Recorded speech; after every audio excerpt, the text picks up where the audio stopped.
How ni nweta this video kaba ahụ finish this video. Ịghọtana? Achọ nkunu wo this video. We malo the extent message there in this so-called Omenala Abuza Eziokwu folks na spread. One of this video we malo the extent na video ha na messages homogoli ebe na aga kono onwe ho.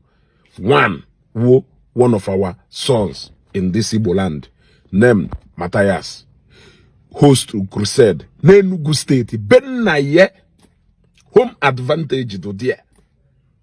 But the only home advantage onwezile ebe a na ine na anya na nda na ebe a na ebe mmadu onwere ike ebe mmadu 22 na ebe efu na ike ndị na ebe ụzọ ebua na ito efu na ụzọ ebua na ọdụ ka ụmụnna Matthias nya nwunye nwanne mpe nwunye nwanne nwoke cousins ye from maternal and paternal side na ebe ịghọtago o wee wuru home advantage onwere.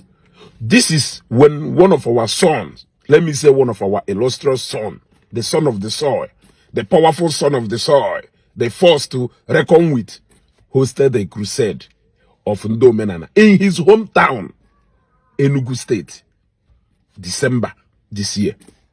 3 days power pack crusade, 3 days power jam power crusade, 3 days Christianity, Yakwalopona Igbo crusade. 3 days Okuba Wonde Christianity. 3 days Ndo Kabundohi. 3 days Nde Pastor Undohi. 3 days Omenala Gade. 3 days Gogo Tingogo. 3 days Gogo Gongo. 3 days Gogo Gongo. Then they be at the crusade. One, our illustrious, lovely son of the soil. Egotago. Odogwe Jemba. Yeah? Ofuchara fancha. Ukuchara fancha. Omechara fancha. Crusade nke ablokwo na this 3 days program nke nyanwa ablokwo na hometown yeah, because I learned that na Ebuka Obi du ko onye oru ko. You can correct me, but what I know is that no blo onye nga opala. So when you can know home advantage o mere this program away from Oruben na ye, correct me if I am wrong, but I know that no blo onye nga opala. He went to Ngopala, which is another person's community, not his own, and conquered. You just look at the massive crowd. When you look at and compare these two, now quote that G.O. Matthias Ndo Omenala Abuza Eziokwu melunkeye na Christmas period. O melie na 28, 29, 30th. By that time, it is assumed that even nda abia huno na Christmas, ya abia ilu na ending of that year, because na eba ha January akwamozu ebido. So nda abia ho Christmas ya norugo nuno that time because of akwamozu. The program, the crusade will a flop. Na festive period. Imagine go I don't know na Evangelist Ebuka Obi made this program na 28, 29, 30th. Mgbe almost everybody gano nuno. Ụfọdụ ya ejizi maka biuno Christmas. Even ndị si obodo iwo bịa nka ya ejizi maka biuno Christmas wee sị ka ha were ofu ishe wee tuwo nnọrọ na abụ. Ebunaka nya amụrụ m ebe ndị mmadụ aka a na-anọ ebe a. Ịghọtago? So the difference is clear. The difference is clear.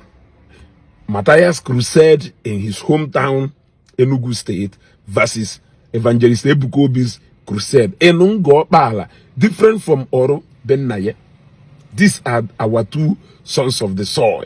Ịghọtago? How to go kute saaka. Ngonwa po result, mangonwa wonye Omenala Abuza Eziokwu po result. You will see that you people have a long way to go. Unu jebido with the first very unhealthy competition kunu jiwebido and don't nyapatara oji afiona ha. Makono owo no unu bu uzo build your house unu. Dewe your house in order. Togata nde mmadu. To ute we zoba ana. Because na ezota ana we zoba ute. I mean ezota ute we zoba ana. Ebe ke ya atoye. So iye buzo zotana we show ute iye buzo jidanu egbe n'aka we juwa nwaanyị dị ime oyeri o wi juze nwaanyị dị ime oyeri anu egbe oso kele anu egbe ihe nye ịghọtago eji we sego na agbala aka na azọ ana onye jiji anaka onye ji na. That is example of what has played out in these two crusade or 2-3 days power pack programs emelu in different locations na Igbo. Ịghọtago ofu onye kwadola akwado ofunye alochago underground job since ofunye alochago underground work since ofunye ekpuchacha na cultivate plant ya seed, the seed germinate zie and emezi harvesting now. Onye nke ọzọ decided na ọ ya asụ na asụ. Onye nke ọzọ decided na ọ ya eme anything eme na kpuo n'ime aja ọfịa je koji je plant seed n'ime aja ọfịa wee she n'ilulo na ogwu na ọ gere gada ebe ahụ ekwe ka ife ahụ ọ na-akụpuo. That is the two different, very different things. So mmadụ godunu ndị otu unu ka ndị otu unu mmadụ ndị unu tọghata godunu ndị mmadụ tọghatishiga godunu ndị mmadụ gwagodunu ndị mmadụ the benefit of that omenala, gwagodunu ndị mmadụ the advantage of that omenala, gwagodunu ndị mmadụ ife ha na-eluzu by not practicing that omenala. Wụpụgo that attention away from that healthy competition ijere ime. Ọnya na-enye unu nsogbu ọ na-enye unu kpatara na from January to December, Obi is still a boy. If you know jack of all trade, the master of none, what are the establish if you know na hospital business ya govern on. Pera mona ikuwe school. Arabuna go school ona se na amadi ha school. E other go ono ya noru na-ene n'anya ọ na-play.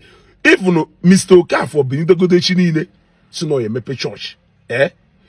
Within few months of Imepe church, that church he had established 10 times than Ifa Unubidolu last 2 years. A other go, as you know, Onyamaha Ozo, Lunanye or Ebonya Anyanod.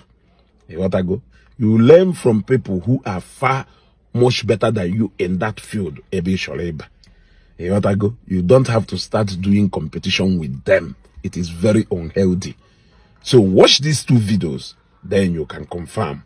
You can confirm. As for me, I was in Nango Barike, Pia. I was in Nango Barike, no noka, Eba hono polum, ununde adoje no hu, Eba kanko. I prefer to be in that kind of uru.